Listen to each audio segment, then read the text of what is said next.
is this, the EX2, the EV that could change the small car game. It's from a Chinese manufacturer that, until fairly recently, most UK drivers probably haven't heard of. But Geely is no small player. The company is behind brands including Volvo, Polestar and Lotus, and the EX2 has already made a serious impact in China.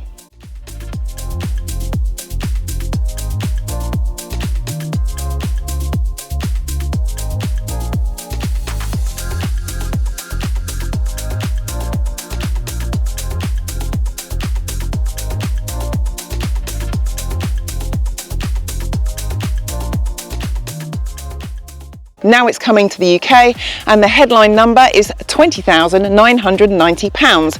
That's right, an electric car with a decent amount of equipment starting at less than £21,000. So is the Geely EX2 about to become one of the UK's most affordable EVs?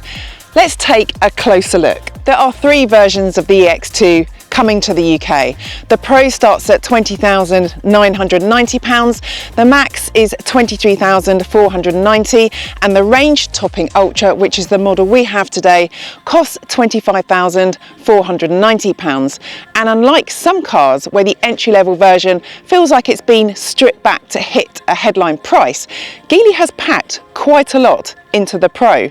You get synthetic leather upholstery, electrically adjustable front seats, a 14.6-inch central touchscreen, an 8.8-inch driver's display, Apple CarPlay and Android Auto, keyless entry and start, LED daytime running lights and even vehicle-to-load capability. So the £20,990 question is less what have they left out and more, how much more do I actually need? Well, probably a bigger battery because the entry-level Pro only gets a battery of around 35 kilowatt hour and a 60 kilowatt motor, meaning an official WLTP range of up to 155 miles.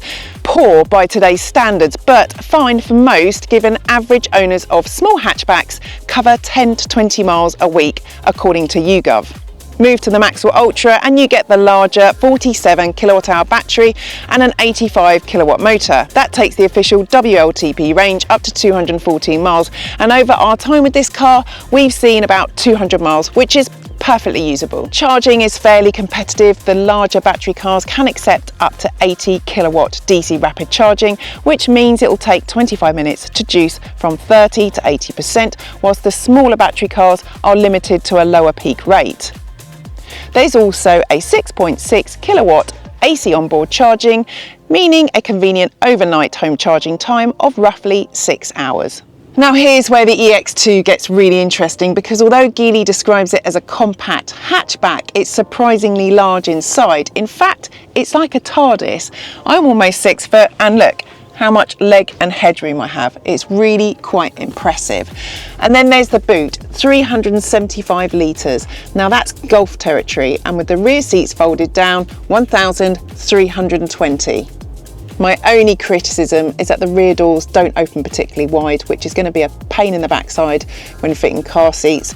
And then you have to lift the stickiest Velcro flap in the world to locate these bars here, and it just feels like a bit of an awkward setup. Now back to storage, because that is one of the strongest selling points for the EX2. There's a 70-litre frunk and a total of 36 cubbies apparently, including a 10-litre drawer-style glove box and the option to add a 28-litre storage box underneath the passenger bench.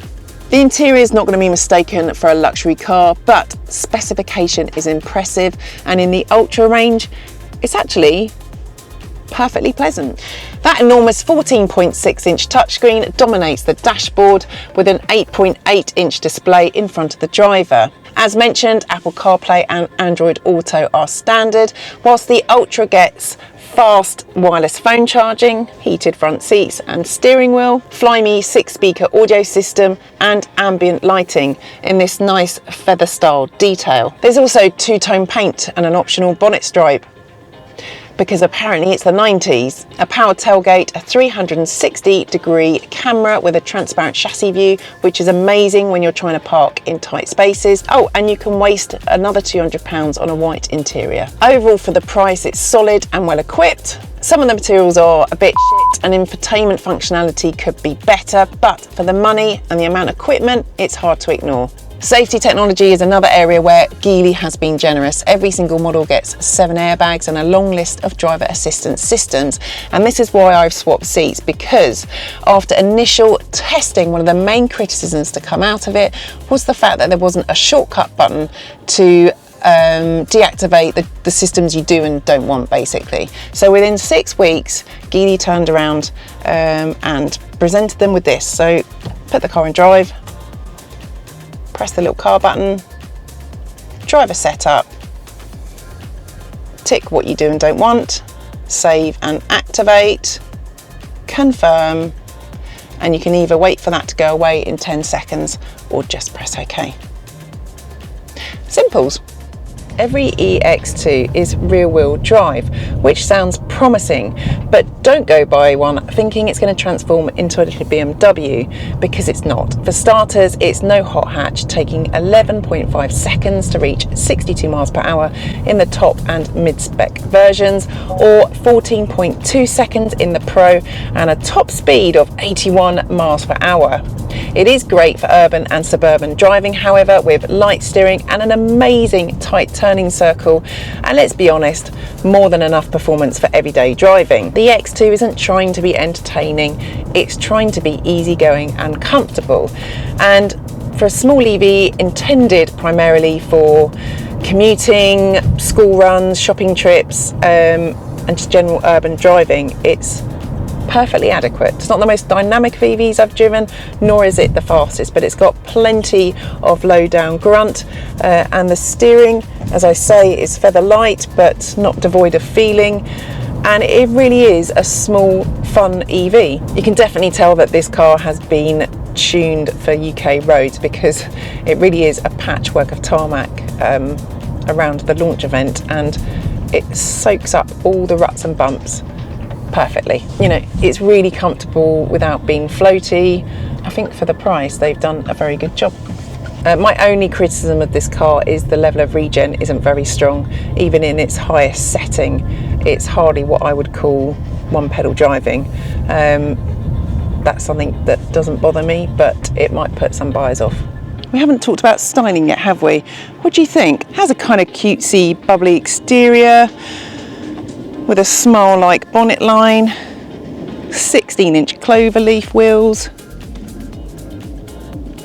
semi-concealed door handles,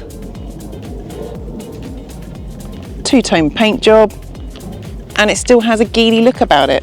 It's like a shrunk EX5. I kind of like it.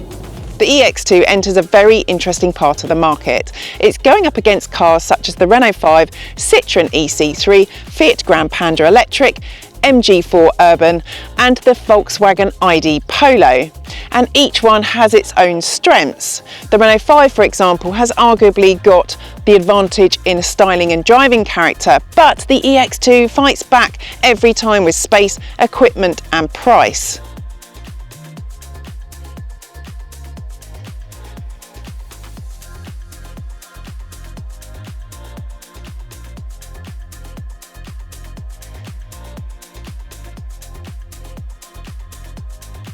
At £20,990, you're getting a surprisingly large amount of car, and the £23,490 max is particularly interesting because it gives you the larger battery and 214 mile official range without going all the way to ultra money. If your priority is maximum practicality per pound, the Geely starts making a very strong argument. Should you be interested in the EX2? I think the answer is yes, very much so. Not because it's the most exciting EV we've ever driven, it's not. Not because it has class-leading range and charging, it doesn't. Instead, the EX2's appeal is much simpler. It's a lot of car for the money. This is Geely's third UK model, and the EX2 could be its most important yet, because affordable electric cars are about to become a very big deal. And if you're shopping for a small EV in 2026, This should absolutely be on your shortlist. Let us know in the comments what you think, and if you want to see more EV reviews, make sure you subscribe to Discover EV.